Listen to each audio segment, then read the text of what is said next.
go.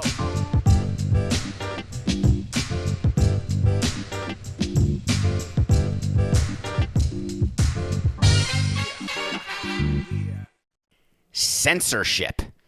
Nothing personal. Word of the day. It's Thursday, December 9th, 2021. Censorship is the word of the day. It is something that I'm very passionate about. I talk a lot about the Constitution. I talk a lot about the law. Censorship is a problem for me, and I don't like people talking in general. I don't like what many people have to say, but I recognize the right of everyone to say whatever they want. As a matter of fact, it is one of the great truths of our country, one of the great guiding principles of our country, which is you have the right to say what you want anytime. There are a few exceptions, but too few to mention. Censorship is what democracies shouldn't practice. We've talked about the situation in China plenty, where you see what censorship does. That's when government or somebody controls a message. And the problem with messages being controlled, of course, is that you never know the truth. You only know what somebody wants you to know. Now, I engaged in this when I would run a baseball team and talk about what I wouldn't want to say to the media, withhold information from fans and from media. No doubt about it. Withholding information is different than censorship. The reason censorship is my word of the day is that Mario Cristobal, I can't believe I'm talking about the Hurricanes again, Coke. It's enough. Do people outside of Miami care? I'm not talking about the team. I'm not talking about Mario Cristobal. I'm not talking about the new athletic director who they just hired out of, I can't remember where. He just came from somewhere, Coca. His name is Rankovic from Clemson. Right, check. So Mario Cristobal gets introduced. It's a huge to-do in South Florida, around the country. This is a big-time school. Comes in from Oregon on the private plane, all excited, making 8.5 large. We talked about where the money comes from. You know the trail of the money. Sits down in the press conference. There's media there. Everyone's unbelievably excited. Relevance is upon us again. The Hurricanes are going to be relevant. And the University of Miami says to every member of the media at the press conference, before the press conference ends, you may not ask Mario Cristobal about the process of him being hired. My jaw fell open. There's plenty of things I don't want to discuss at a press conference. Plenty. I would give people a list who are at the dais of subjects they may not talk about. And we give them an answer to a question that we know is going to be asked. The Miami coaching process was fraught with lies, rumors, innuendo, sex, and videotape. Of course, questions were going to happen about the process. And if you don't want Mario to answer them, you meet with him as he's signing his contract and preparing for the press conference, and you say, when asked, your answer is, all I know about the process is that I interviewed, I was given an offer, I accepted the offer, and I am here to talk about the beginning of this chapter of Hurricanes football and to build this program back to its rightful place in the college football pyramid. But Mario, tell me about how do you feel that Manny Diaz was not told he was going to be fired, even though he was told he was going to be fired on Twitter? Well, thank you for asking. Obviously, all coaches are in a fraternity, and I understand that position and how frustrating that can be and how tough that is.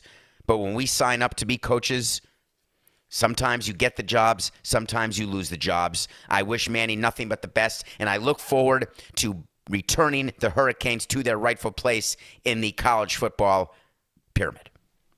But Mario, can you talk about whether or not you had a conversation with any trustees that were not part of the actual search? All I can say about the process is that I really enjoyed going through this process and meeting with Dr. Frank, the president.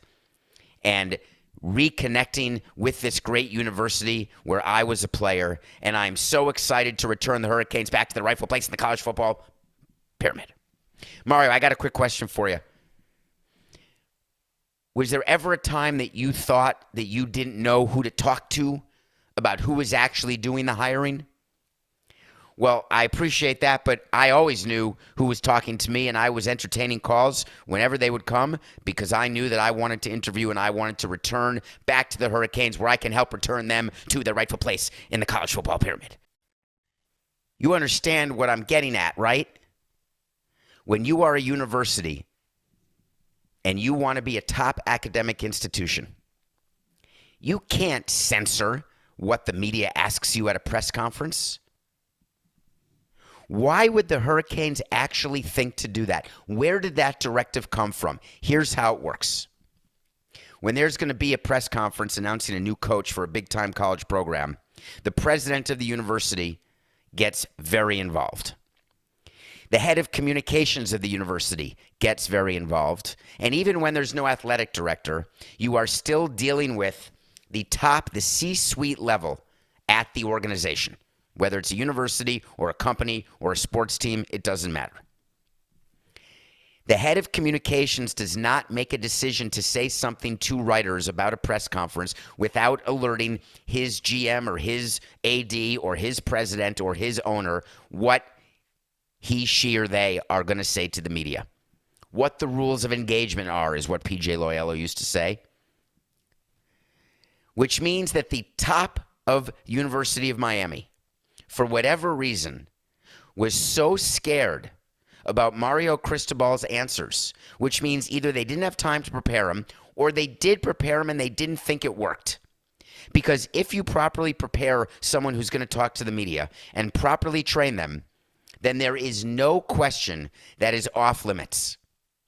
Tell me about your wife and 17 kids. Oh, I can answer that. I only have 4 kids.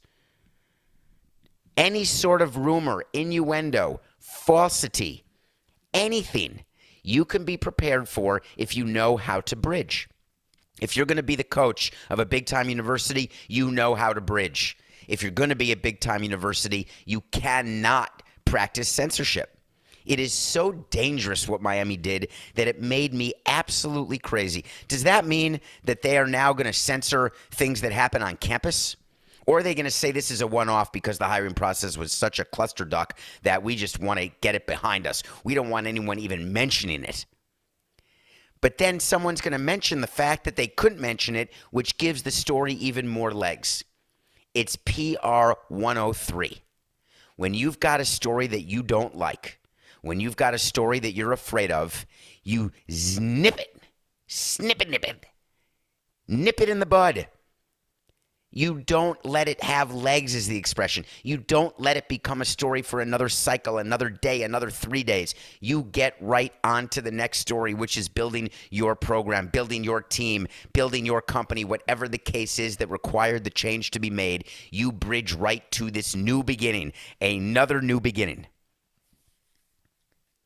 It is so frustrating and so wrong. Shame on you. So it's December 9th, 2021. And do you know that 22 years ago today, I was at a hotel in Montreal where there was a press conference with Jeffrey Loria and Jacques Menard and Stephen Bronfman. And I gave my first ever interview as executive vice president of the Expos because it was the day, my first day in baseball. Gave an interview in French at the Queen Elizabeth Hotel, La Reine Elizabeth, 22 years ago, Coca. And we also had episode 500. I hope you listened to the Samson sit down. But someone said something to me, Coca, on Twitter at David P. Samson. Someone said, you don't count Samson sit-downs as episodes. You always are clear to say that episodes are the regular episodes with picks and wait-to-sees and movie reviews. So Coca's wouldn't actually be the 500th episode. Today would be the 500th episode. I have absolutely no answer for that because you are totally correct. When you go in the feed, it's like we've had 578 episodes, but all of the bonuses and mailbags and sit-downs, etc. But I really did count yesterday as 500. Coca and I had circled December 8th on the calendar for several months, knowing what our schedule was, because that's the type of partnership we have where we know our schedule, because we're here just about every day. There's something going on and nothing personal. So my answer to all of you is I have no answer. You're totally right. This is episode 500. Coca was episode 579 or something. Yeah, but we're counted as 500. What happens when a player leaves a team 99% of the time? Anything? The player goes to his next team, and what does the player do? The player's happy. The player sometimes takes out an ad in the paper if he's been on a team for a long time, thanking the fans. That made me sound so old, didn't it? Taking out an ad in the paper. They post something on Instagram, sorry. They post it on Sim. I just learned what Sim is before the show today, this morning. Did I say it right, Coca? Can you post things on Sim? I don't know if you can or not. I just heard him say that. And I said, what is that? And he said it's some sort of fantasy virtual reality game. I assume it's some sort of platform where there's messaging. In any case, players don't take out ads in the paper anymore. Sometimes they do. I think last year a player did. I can't remember who, but it doesn't matter. You say goodbye. You're thankful. That's if you're a long-term player. But there's so much player movement in baseball. Generally what happens is players go to a new team, and that's it.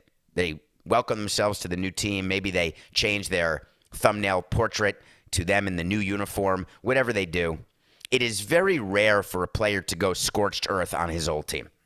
And the reason why players are taught by agents to not go scorched earth on their old team is because their old team could be their next team.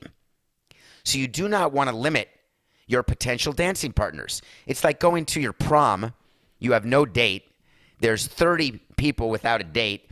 And you look at one of them and say, you know, I will never be your date. Why would you limit yourself? Now you're down to 29 possibilities. You could be stuck in a game of musical chairs with nowhere to go, because teams, like elephants, have great memories.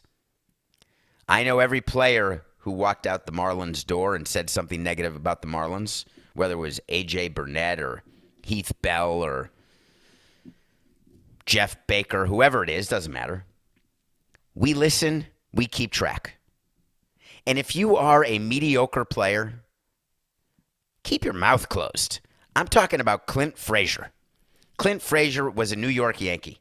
He was a New York Yankee. He was supposed to have a breakout year in 2021, and he did break out. He broke out in hives. He put the M in mediocre. The Yankees got rid of him, took him off the roster, and he signed with the Chicago Cubs. Signed a one-year deal with the Cubs. He's going to play with the Cubs. That's great. Happy for him. He went from a team that is going to have a good chance of winning in 22 to a team that is not bringing back Baez, obviously. Not bringing back Rizzo, I promise you that. Not bringing back Bryant, I'm sure of that. They're sort of rebuilding, retooling. Their 2016 dynasty is finished. And for whatever reason, Clint Frazier joins the Cubs and then goes on Twitter and basically talks about how happy he is to be gone from the Yankees. So excited. Happy I'm gone from the Yankees. I never met anyone who's happy not to be on the Yankees, because you want to be on a team that makes the playoffs every year, finish above 500 every year, get a little extra shtup when you're in the playoffs, get a little extra money, chance at a ring, wearing the pinstripes. There's no uniform like it in any sport. Listen, I'm not a Yankee guy. You know that. There is no other uniform in any sport that is as special as the Yankee uniform. When you put on that Yankee uniform, it just has to feel different. But Clint Frazier is an example of what players really are like. Players like the idea of playing for the Yankees if the Yankees are willing to pay them. Players like the idea of being on the Yankees if the Yankees are willing to play them. Pay them. Play them and pay them. Frazier was neither paid nor played on the Yankees. He may have had issues with Cashman, with Boone, with Steinbrenner. Doesn't matter. Players need to take the high road, and I'm trying to figure out what happened. Why would Clint Frazier say what he said about the Yankees? Dysfunction, maybe. But why would you air that? Personality conflict, maybe. What's the purpose of airing that? Agents say to their players all the time, go quietly into the night. Executives say to players all the time, Go quietly to your next team. We may see you again. There's some players who we would send down to the minor leagues, sitting in the manager's office, and they lose their temper. They throw stuff around. They're angry. They demand an explanation. And they'd be told by the manager, the GM, sometimes by me, do yourself a favor. Go pack your stuff and go perform at AAA where we're sending you. Don't tell me how to do my job. I'm going to tell you to do your job better. We remember those players, and we're not calling them back up again unless we have to. Being on a major league team is a privilege, not a right. Being in the big leagues is an honor, not to be taken for granted, not to be trifled with. I feel the same way about being the president of a major league team. I take that very seriously, that I was holding the baton for those 18 years, waiting for the next person, giving it to the next person, who will hand it to the next person through time, and you become a line in a media guide when you're not erased. Whatever. You become a part of history, a moment in time. Frankly, it's what we all are, isn't it? We're all moments in this time, whether you live 30 years or 56 years or 85 years or 120 years. It's a moment in time. Taking advantage of that moment in time is about recognizing your surroundings and making the best decisions possible for yourself for now and into the future. And you can explain to players all you want. The emotional part, and this is all social media related in my mind, the emotional part at play here is that it's so much easier for players to communicate their emotions if they don't follow the 30-minute rule, which is my favorite baseball rule, which is don't do anything 30 minutes after a game, whether you won or lost. Don't do anything while you're emotional. Get Twitter blue so you can not tweet before reading it a second time and press send now. Clint Frazier is going to be sorry that he did that because the Yankees are going to remember it. But I do have a wait to see about Clint. Wait to see is when I tell you something's going to happen. And if it does, it does. If it doesn't, it doesn't. But I'll revisit it. I don't like, Coke and I were talking about this yesterday on the sit down. One thing that he loves about Nothing Personal, and I love too, is that we give it to you straight because we're not going to be creating controversy for the sake of creating controversy or having hot takes for the sake of having hot takes. I like the fact that we revisit wait to sees, even when we're wrong, when I'm wrong. When I'm wrong, it's me. When we're right, it's Coca. Clint Frazier will be on the big league team the entire season in 2020. He will be on the Cubs all year. The Cubs are going to play him, and he will be on the roster. Now, he may be on the injured list, but he will not be designated. He will be on a big league roster all year. He's that kind of talent. This change of scenery that the Cubs are betting on is actually going to work. He fits with that team well. They need a player like Frazier. So wait to see. The Yankees castaway is going to go full Tom Hanks and play the entire season in 2022. You wait to see. All right, we come back. We're going to review last night in Soho, and we're going to talk about what's going on in Arizona. It is the craziest thing I've ever seen, the fight that's going on between the city and the team. And I've done some fighting with cities before. What's going on in Arizona is mind-numbing. We'll be right back. Welcome back from the break. Thank you for making it through that gauntlet. Appreciate all you do. You follow, you rate, you review, you subscribe. I think we're trying to get more ratings. Coca told me we need that. I don't know how many we have. We're trying to get more. So do that. Follow us on Twitter, Instagram, etc. And we still watch a movie every single day. I watched a movie called Last Night in Soho. Coca told me to watch it. He watched it. He didn't like it. I loved it. It stars Thomasine McKenzie. That is the little girl who's not a little girl anymore, by the way, but she was the little girl in Jojo Rabbit. So if you have not seen Jojo Rabbit, you have to see that immediately. But that's Thomasine McKenzie. And it also stars Anna Taylor-Joy. That is the actress who was in The Queen's Gambit, and she was in something else, Coca, that I can't think of, that I just watched her in, but I can't think of it. Anyway, it doesn't matter. She is Anna Taylor-Joy. And Thomasine McKenzie, you have to suspend disbelief because it's a modern day, she's a modern day woman who basically stays in a strange hotel and every night becomes Anna Taylor-Joy in the 1960s. It's sort of a mystery. It's sort of a murder mystery. It's sort of a thriller. It's quite interesting to me. And what I loved about it is A, how it was shot, B, that I was willing to do what Coca wasn't, which was to suspend disbelief and just be okay with the fact that all of a sudden Thomasine McKenzie looks in the mirror and looking back at her is Anna Taylor-Joy. I'm good with movies like that. I have no problem with it. but it's beautifully done, beautifully written. I was in suspense till the end. I didn't know. Spoiler alert, something pretty crazy happens. I'm not going to say what it is because it's still in theaters. It is well worth your time. I streamed it. I did the $19.99. I don't think that Coco would have paid the $20 because he's a pirate, but I can tell you that I paid the $19.99 and I was perfectly fine with it. Last Night in Soho with Thomasine McKenzie and Anna Taylor-Joy. You may want to check it out. Okay, the Arizona Coyotes. You know, they've had problems for a while. Hockey in the desert was supposed to be a thing. Hockey in Florida was supposed to be a thing. The Panthers are having a great year. The Tampa Bay Lightning have become one of the stellar franchises in the NHL, thanks to the great ownership of Jeff Vinik, the great development around the arena there in Tampa. Just an unbelievable job that makes you think the Rays could maybe survive in a stadium in Tampa. Who knows? But for whatever reason, hockey in Arizona has struggled. They've struggled with ownership. They've struggled with attendance. They've struggled with executives. There have been reports of tremendous workplace culture issues. I mean, get online. How many teams aren't having that? It's like a different team every day. But today, or yesterday, any day, whatever, cut that, Coca. Today is December 9th, 6/9. What came out yesterday was that the Arizona Coyotes are in jeopardy of being locked out of their arena.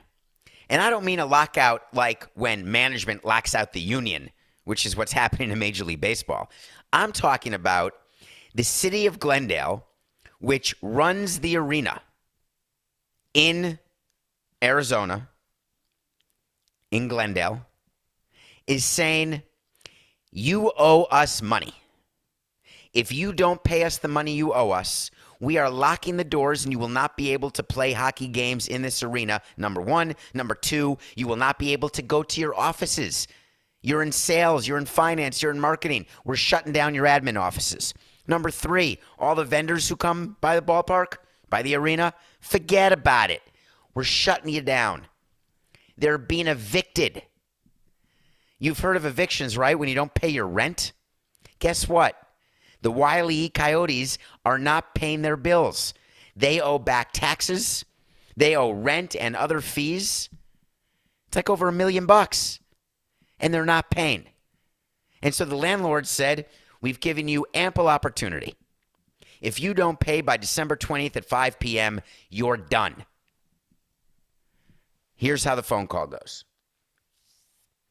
Bring. Hello. Hi, is Gary there? 1 second. Who's this? This is the mayor of Glendale. Okay. Glendale, Arizona? Yeah. All right, let me get Gary's in a meeting.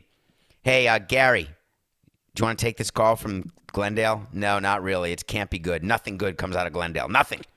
All right, I got to take it. Hello, Mr. Bettman, Commissioner. Hi, my name's the mayor, and I'd like to tell you that your team's not going to have a place to play.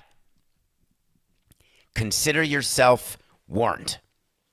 Well, what do you mean? What's the issue? Well, they don't pay their bills. Well, that can't be true.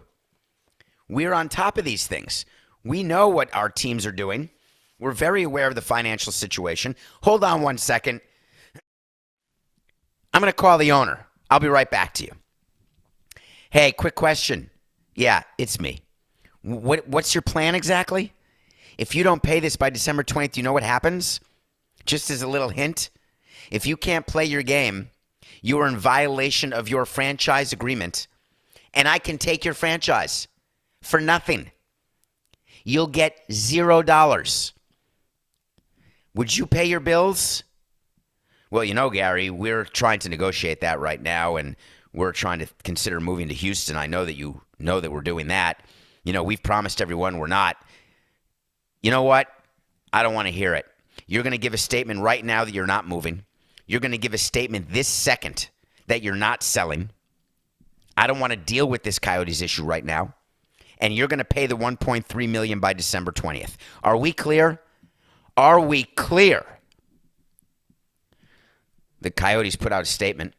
They said, this is false, totally false. We're not selling. We're not moving. I think they doth protest too much. The Coyotes are 100% committed to playing in Arizona. Thank God he didn't say more than 100%. They were denying reports that the team was being sold and that they're all moving to Houston. What would be the circumstance under which I would not pay taxes? Got it? Those are the circumstances. When you have a conflict with the city in which you play, there are lawsuits, there are PR campaigns, there is fighting, there is lobbying, there is politics. But you always pay the bills because you do not want to be put in a position where you are sitting in court, where the other side can say, hey, look at this contract, look at this lease agreement. There's no argument that they owe the money. They have not paid the money. The argument is over future renovations, over future partnership dollars and how we're going to do a public-private partnership. There's no question about this. They're in violation. You never give the other side a position of strength when you're entering into a dispute with them. Why is it when you're going to dispute something with the IRS, do you know what you're supposed to do when you have a dispute with the IRS? Any idea? I'll give you a hint. Pay the tax, then argue. Because if you don't pay the tax and you lose, you owe penalties, fees. When you pay the amount owed and then question it, you don't give up your right to question. Even under an agreement, you don't give up your right when you make a payment because you send it with a legal letter saying, please find enclosed $1.3 million. However, we dispute that this amount is due, and we have initiated under Clause Gimel of the contract of our lease an arbitration process to decide whether or not this money is owed. That is what big boys do. What happens if you're trying to tank and you want to make it so you have to move? You don't not pay your taxes or pay your bills or pay your rent. You simply go to your commissioner and say, it's not viable here. I need 23 votes, and I need to seek relocation, and I want to go to Houston. And here's the fee I'll pay, and here's why it's a benefit to the NHL, et cetera, et cetera.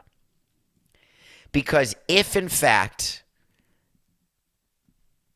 the Arizona Coyotes are leaving Arizona, and if, in fact, the team is for sale, and if, in fact, the team is moving, A, why give a statement that it's not happening, then you just look like a liar, and it makes no sense. B, it's a guarantee that as one of the conditions of being allowed to move or sell, anybody who buys the team or any city that is taking the team from another city is wanting to make sure that there's nothing the other city can do to stop it. So when there's money owed, a condition of the deal happening would be to pay the bill. So there is zero scenario where that bill does not get paid. It's not even worthy of a wait to see. You pay it, then you argue it. The Coyotes are a mess. Okay. I've never seen that before. I really haven't. Can't be that stupid, can you?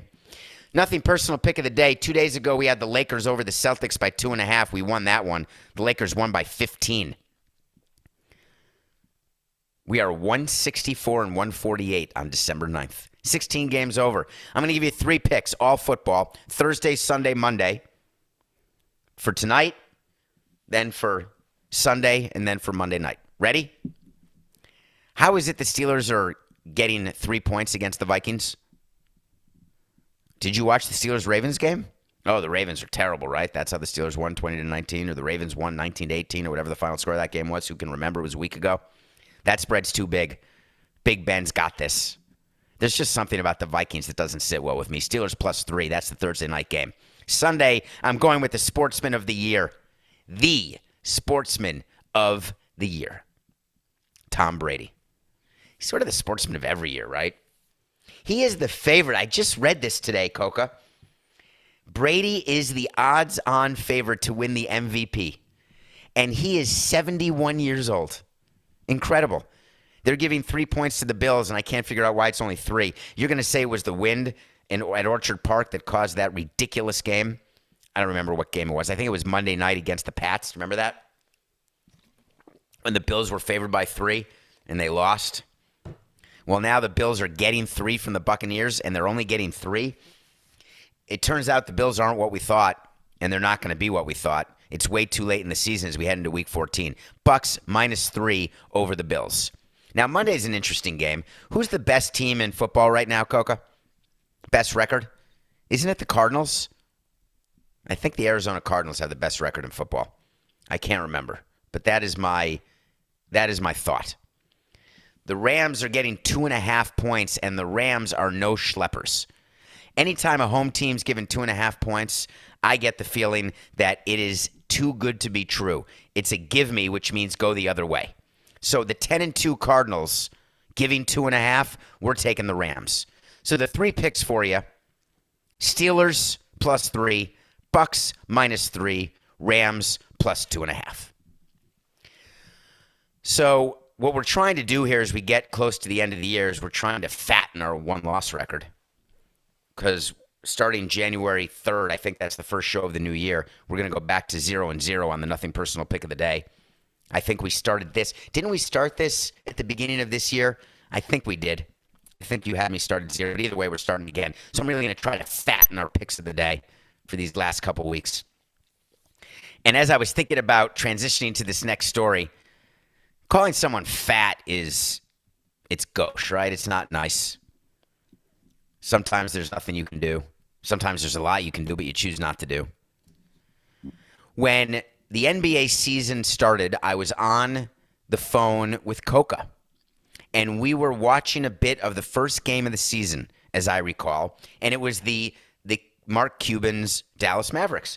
And I was watching, and I saw Luka, who I had in a wait to see as winning a title before Trae Young, and I've got the feeling that Luka is the best player. I even had him as one of the top 75 players in history. That's how good Luka is. But all of a sudden, I'm watching on the court, and he looked huge to me. And then I went on Twitter, and there were a few people talking about it, but not much. But for whatever reason, yesterday, Luka decided to go public with his reality this season, and he admitted that he's out of shape. He weighs around 260, not 230. The Mavs have not been playing well. They're in the middle of like a 2-8 stretch. Luka played last night. There was a question as to whether he'd play. It was a game-time decision against the Grizzlies. His stats are otherworldly, frankly, when you look at that he averages 24 points, 9 assists, 8 rebounds, something that he's an all-around phenomenal winning player who has skills for a person his size that you don't see. His range is from 1 foot to 30 feet. He's just, for me, one of the top 4 players in the NBA. What do you do when you have a player like that, when your team is underperforming, when you know there's an issue between him and Porzingis, and then he comes clean and says, listen, I didn't work hard during the offseason, and now I've got these injuries that don't enable me to ever catch up, and I'm out of shape, and it's hurting our team. The front office has to deal with issues like that. We had to deal with players out of shape all the time. We dealt with it several ways. One is we did weigh-ins every day, and we had separate pieces of paper for each player, what their weight was, what the goal weight was, what the playing weight was, where we wanted them to be, and then we gave them the roadmap to get there. We had private chefs make special meals for certain players, certain proteins, certain diets, and it was all done selfishly, obviously, not because we want him to look better in a swimsuit, could care less, look better in a uniform, don't care, they're all baggy. We want the player to be in shape because out-of-shape players get hurt more, and hurt players cost us money. There's nothing worse when you run a team than having a player on the disabled list, the injured list it's now called. I don't know what they call it in basketball. Do they call it the injured list in basketball? You are paying players not to play.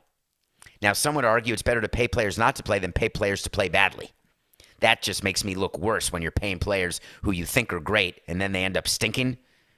But that's still, in the executive's brain, that is one realm above paying players not to play because of injury. And then there's several types of injuries. There's the injuries that you control and the injuries that you don't control. Injuries that you don't control, you get hit by a pitch, break your hamate bone. Can't control that.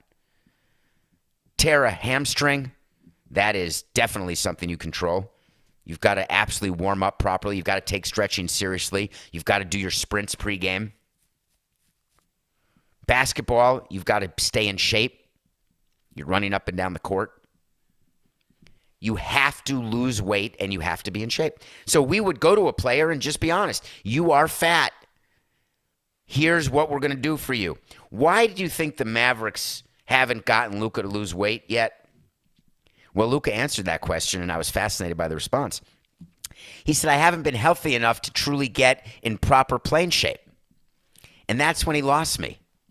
Because the shape that Luka needs to get in is not playing shape, it's human shape. Playing shape is when you're not fat, it's when you're not fit. Playing shape is for your lungs, not for your love handles. So for Luka to say that his injuries have interrupted his rhythm and interrupted his ability to play, and that has impacted him, he's not being truthful. What's being truthful is that he lost control during the offseason, took it for granted, was so unhappy with the Mavericks, took the money, and said, you know what? I'm good. I don't need to work hard. And that worries me.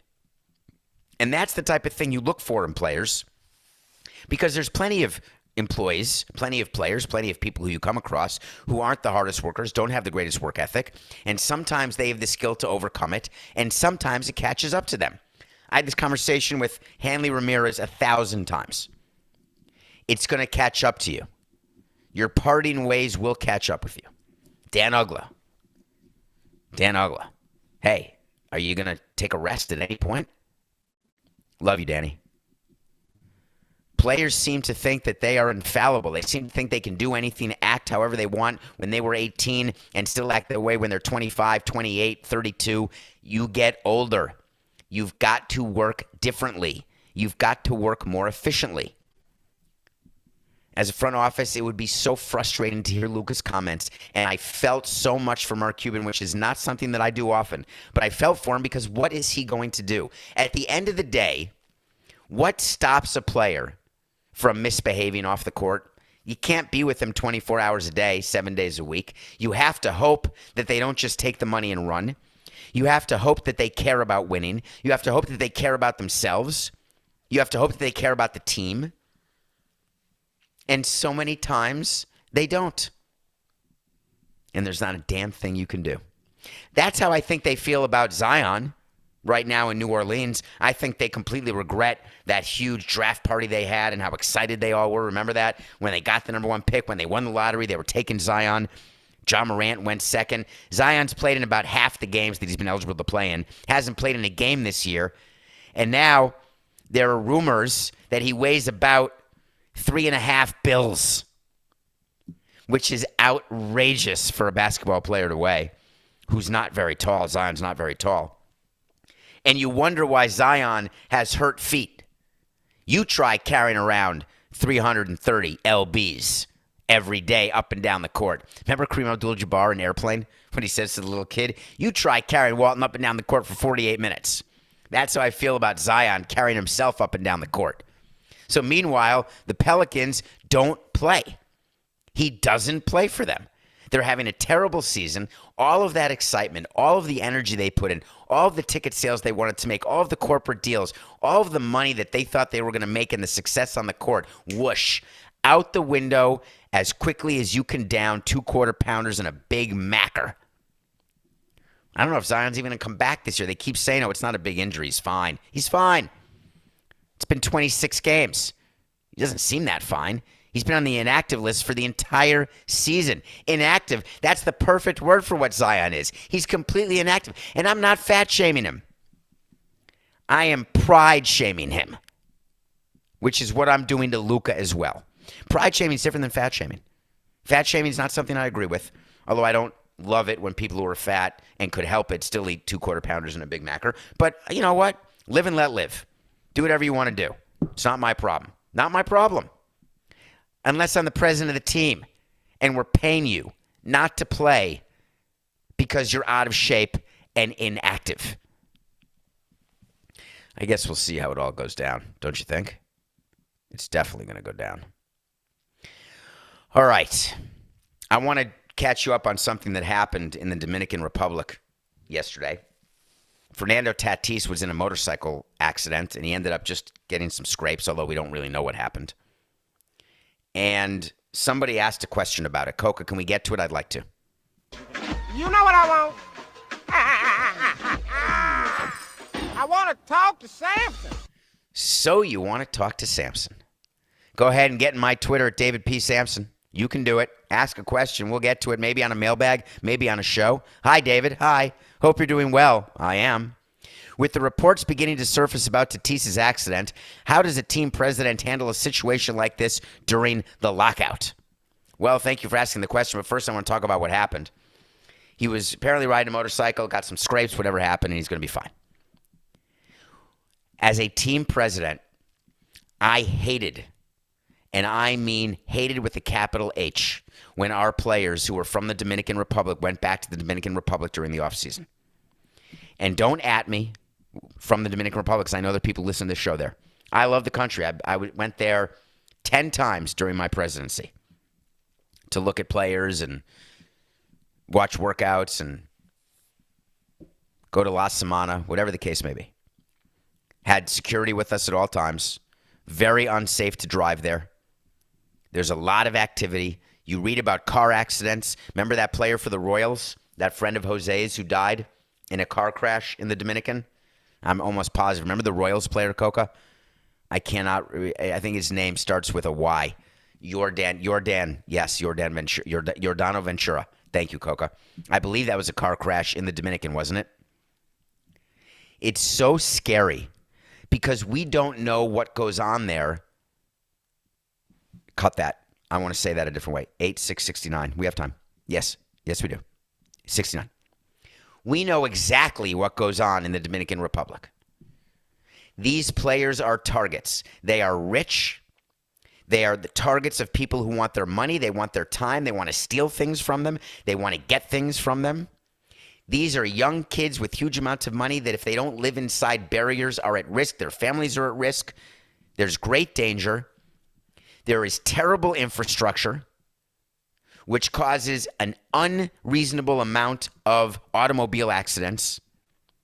And you worry about your players every day. You wait for the phone to ring. There were plenty of players who we asked not to go back. We asked Miguel Cabrera not to go back to Venezuela. We asked Hanley not to go back to the Dominican Republic. And we did that selfishly, of course, because they want to go home sometimes. They want to be where they're from, and they want to be surrounded by family and friends and sort of live with the fact that they are the superstars who made it. Love the attention, and I don't begrudge that. But I don't like staying up at night waiting for the damn phone calls. Now, during a lockout, you're not allowed to talk to Tatis. Guess what I'm doing if I'm the president of the Padres and the owner of the Padres? You're goddamn right I'm calling Tatis. I'm calling him to make sure he's okay because I'm not paying attention to any report. I've got my people in the Dominican who are going to the hospital. They're going to find him. I am flying in one of my trainers. If he won't fly back to San Diego, I'm flying a trainer to put eyes on him in the Dominican. This is my franchise player. This is not some rando. You've got to know what is going on with your assets. Lockout, schlockout. I don't care. I'm not going to publicize it. But you can bet your bippy that someone who works with me will be in Tatis's face within one day of word of the motorcycle accident. And then I'm looking at the contract. And I'm looking to see whether or not motorcycle riding was in the forbidden activities list. Every contract has a list of things players aren't allowed to do, whether it's play basketball, play hockey, whether it's skiing, snow skiing, water skiing, hang gliding, paragliding, parasailing, sailing. All these different things that you're not allowed to do. Because if you do, we can make the guaranteed part of your contract not guaranteed. Hey, Fernando, what's the quickest way to lose 300 large? Do one of these activities. Now, would I actually cancel this contract after a minor scrape of a motorcycle accident? Absolutely not. Would I tell him that you better pay close attention because if you get injured and it's a real injury, we're not paying you. And all the money that you think you're getting, you're not getting. So you're asking me how I handle that situation during a lockout? I violate the terms of the lockout, and I go see and talk to Tatis and make sure he understands what's at stake. And I end the meeting by saying, listen, Tatis, it's just business. This is nothing personal.